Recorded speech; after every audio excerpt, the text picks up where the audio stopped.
Aloha! This is lesson 79 from A Course in Miracles with Hope Johnson. Let me recognize the problem so it can be solved. A problem cannot be solved if you do not know what it is. Even if it is really solved already, you will still have the problem because you will not recognize that it has been solved. This is the situation of the world, the problem of separation, which is really the only problem, has already been solved. Yet the solution is not recognized because the problem is not recognized. Everyone in this world seems to have his own special problems, yet they are all the same and must be recognized as one if the one solution that solves them all is to be accepted. Who can see that a problem has been solved if he thinks the problem is something else?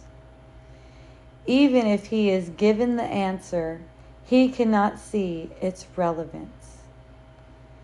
That is the position in which you find yourself now. You have the answer, but you are still uncertain about what the problem is. A long series of different problems seems to confront you, and as one is settled, the next one and the next arise.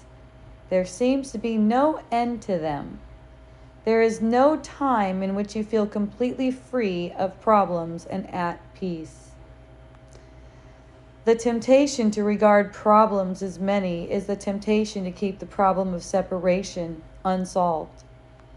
The world seems to present you with a vast number of problems, each requiring a different answer. This perception places you in a position in which your problem solving must be inadequate, and failure is inevitable. No one could solve all the problems the world appears to hold. They seem to be on so many levels, in such varying forms, and with such varied content, that they confront you with an impossible situation. Dismay and depression are inevitable as you regard them. Some spring up unexpectedly, just as you think you have resolved the previous ones. Others remain unsolved under a cloud of denial and rise to haunt you from time to time, only to be hidden again, but still unsolved. All this complexity is but a desperate attempt not to recognize the problem, and therefore not to let it be resolved. If you could recognize that your only problem is separation, no matter what form it takes, you could accept the answer because you would see its relevance. Perceiving the underlying constancy in all the problems that seem to confront you, you would understand that you have the means to solve them all. And you would use the means because you recognize the problem. In our longer practice periods today, we will ask what the problem is and what is the answer to it. We will not assume that we already know. We will try to free our minds of all the many different kinds of problems we think we have. We will try to realize that we have only one problem, which we have failed to recognize. We will ask what it is and wait for the answer. We will be told. Then we will ask for the solution to it. And we will be told. The exercises for today will be successful to the extent to which you do not insist on defining the problem. Perhaps you will not succeed in letting all your preconceived notions go, but that is not necessary.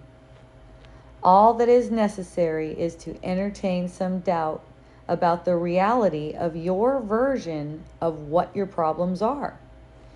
You are trying to recognize that you have been given the answer by recognizing the problem.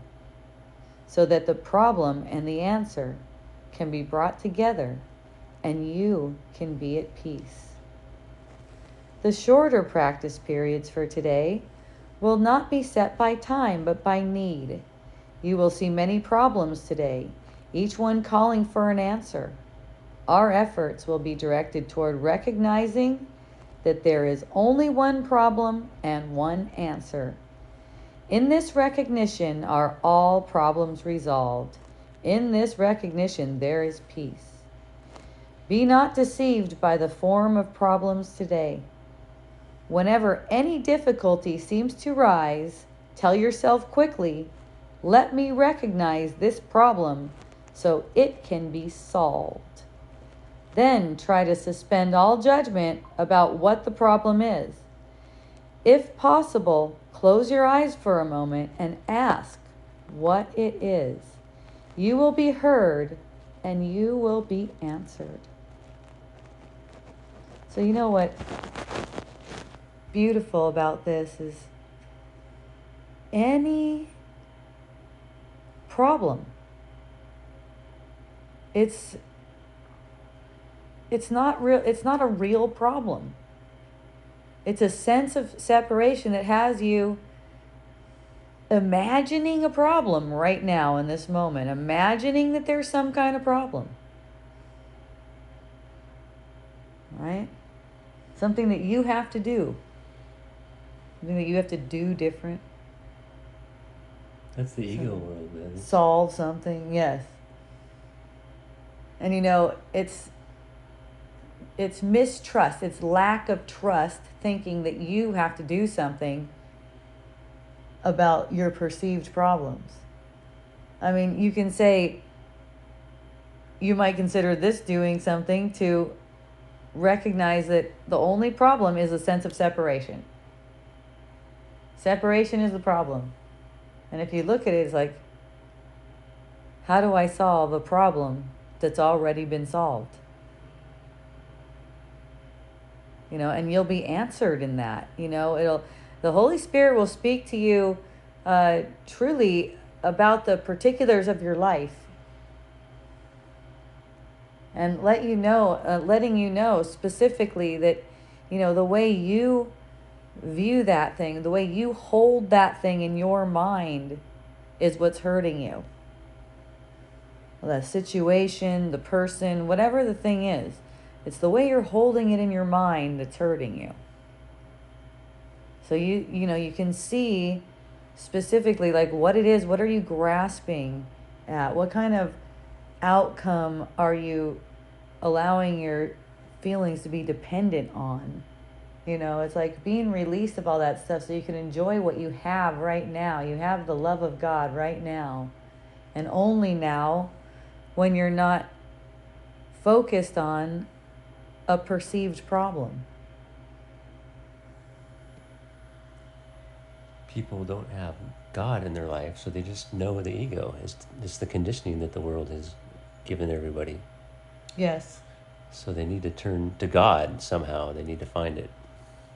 And you know, in this way, perceived problems still get resolved. I mean, you're looking at them. They're different to you. They take on a different light. Like for me, the whole situation takes on a light. The whole situation, you know, what is a situation? Let's say it's like a structure of thought, right? And that structure takes on a light. It illuminates, the structure illuminates for me. And I can see myself and how I'm making the structure, right? And making the whole problem up. And in that, it's not seen as a problem anymore. It's only seen as an opportunity for more healing. Whatever it is, it's an opportunity. It brings us closer to God. Whether it turns up as what could be perceived as a worldly problem. You could look at a problem as like a puzzle, more like a puzzle. You know, like you're playing on a puzzle. Right? So you don't have any real problems. And it's like all the The Holy Spirit knows how all the pieces fit together. So it's a matter of relaxing and allowing even the things in the world to just be guided in love and peace, and not with these projections like something is a real problem. It's because of the thought structures that have been conditioned into us. Right. And basically, when you just relieve yourself of these thought structures, all the problems go away. Right. I mean, you can go, okay, it seems like a problem that something in my house blew out or something like that. And now it has to be repaired. So, you know, even that kind of worldly thing, it gets taken care of way more efficiently when it's looked at, when it's viewed at in proper light. An apparent problem in the world, what is it really? What is it really? What is this thing showing me? This is my state of mind only. It's an apparent, I can change my mind about this. This is a problem of separation projected right now. I'm getting this feeling. Everything's felt. I'm getting this feeling.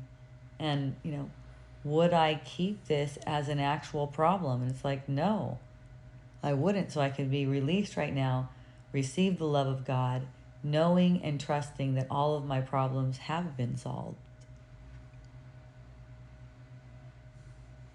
Yay. Yay. I love you. Have a beautiful practice. Aloha.